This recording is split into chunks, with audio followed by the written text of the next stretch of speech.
Hello, everyone. Today I will guide everyone how to download Capcut PC software to your Windows 10 computer to use.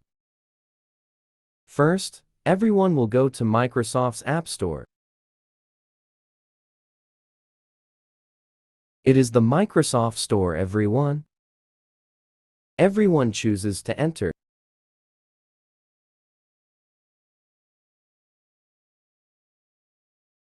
Next, everyone will find the Capcut application for themselves.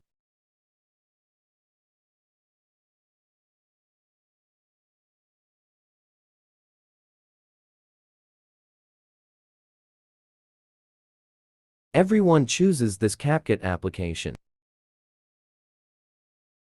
Select Install.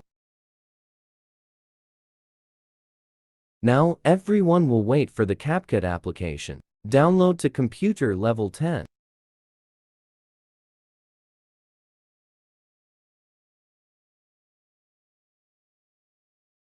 So we have successfully downloaded the Capcut application.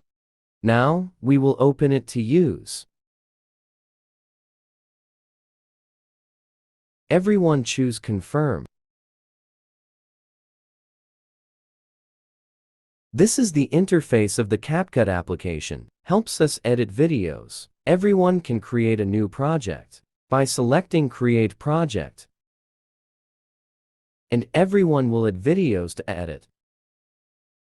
So I have completed the instructions for everyone. How to download Capcut application on Windows 10 computer. Everyone watched the video and found it interesting. If you find it useful, remember to give me a like, one share, one channel subscription. Thank you very much, everyone. Hello, and see you again.